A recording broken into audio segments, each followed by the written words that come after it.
Hi everyone. Today we are going to learn how to write an invitation reply. First of all, let us discuss what is invitation. Printed or handwritten cards sent to invite guests for any particular event like wedding, birthday, annual function, etc. किसी particular event like wedding ceremony, birthday, annual function school college में हो तो हम guests को invite करने के लिए जो प्रिंटेड या हैंड रिटन कार्ड्स भेजते हैं उनको इनविटेशन कहते हैं। सो स्टूडेंट्स, ये तो इनविटेशन की डेफिनेशन है। अब देख लेते हैं इनविटेशन की टाइप्स कितनी हैं। Invitations are of two types. First is formal, second is informal. Formal, अब हमें जो एग्जाम में क्वेश्चन आएगा वो इनविटेशन रिप्लाई का आएगा। तो इनविटेशन रिप्लाई के क्वेश्चन में भी रिप्लाई की टू टाइप्स होती हैं। First is acceptance and second is decline. अब फॉर्मल और इनफॉर्मल में डिफरेंस देखेंगे।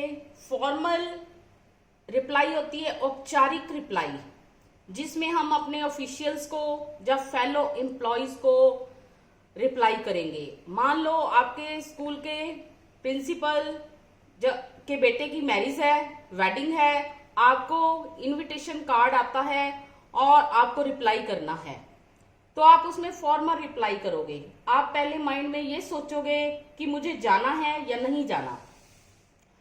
तो आपके पास अगर आपका शेड्यूल सेट है, आपके पास टाइम है, तो आप सोचोगे कि मैं जाऊंगा। अगर आप स्वीकृति देते हो जाने की, आप एक्सेप्ट करते हो, तो वो आंसर एक्सेप्टेंस में रहेगा, उसको एक्सेप्टेंस रिप्लाई में रखेंगे।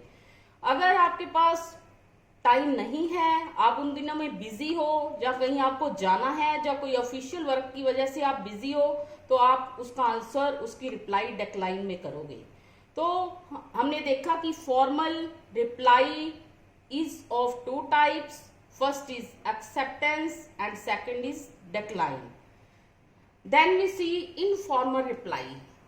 तो सबसे पहले देखेंगे what is the meaning of informal. Informal का मीनिंग है अनौपचारिकता, जो नॉन ऑफिशियल्स को या फ्रेंड्स को रिप्लाई करना होता है। मान लो आपके फ्रेंड के किसी कजन की वेडिंग है, आपको इनविटेशन आया है, तो आप अगर जाना चाहते हो तो एक्सेप्ट कर रहे हो उसका इनविटेशन, तो एक्सेप्टेंस में हाँ में लिखोगे और लिखोगे I have great pleasure in accepting the invitation.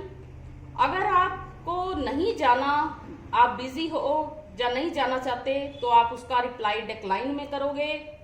But make sure जब भी आप डिक्लाइन में रिप्लाई करोगे तो आपको उसका रीजन विद बेस्ट विशेस लिखना होगा।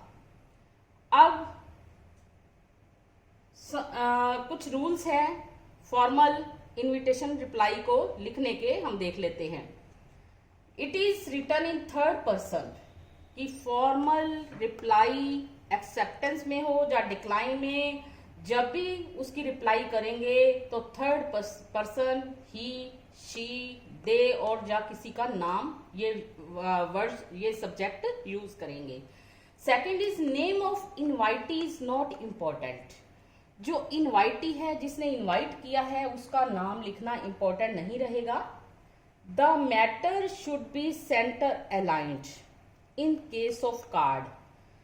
अगर हैंड रिटन कार्ड तैयार करते हो तो उस केस में आपका मैटर सेंटर अलाइंड रहेगा।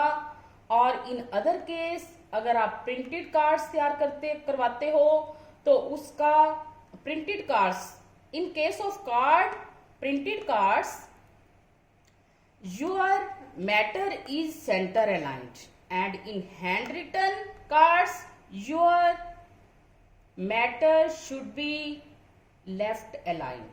Clear? Then next, simple present tense is used. तो फॉर्मल रिप्लाई में सिंपल प्रेजेंट टेंस का यूज किया जाएगा। Mention the time and date, और जब भी रिप्लाई करोगे तो उसमें डेट और टाइम क्लियर मेंशन करोगे।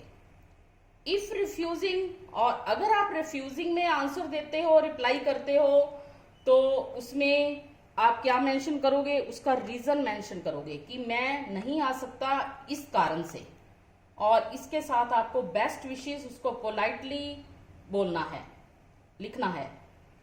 No signature at the end, no punctuation marks. आपने जब भी फॉर्मल रिप्लाई एक्सेप्टेंस या डिक्लाइन में देनी है तो एंड में आपने सिग्नेचर नहीं करने सेंडर के, और पंक्चुएशन मार्क्स भी आप कोमा, सेमीकोलन एटसेट्रा इनका यूज नहीं करोगे। Box is must. फॉर्मल और इनफॉर्मल रिप्लाई जब भी लिखोगे एक बॉक्स तैयार करोगे और बॉक्स के अंदर ही लिखोगे, बॉक्स इज मस्ट। एंड इसकी वर्ड लिमिट जो रहेगी वो 50 वर्ड्स रहेगी। Always start thanks for the invitation. जब भी फॉर्मल रिप्लाई स्टार्ट करोगे तो थैंक्स फॉर द इन्विटेशन से स्टार्ट करोगे। So students, this is all about the invitation reply. I hope you do not have any doubt regarding invitation reply. In our next video, we will learn the rules of informal reply and some examples of both formal and informal. So keep watching, keep growing. Thank you.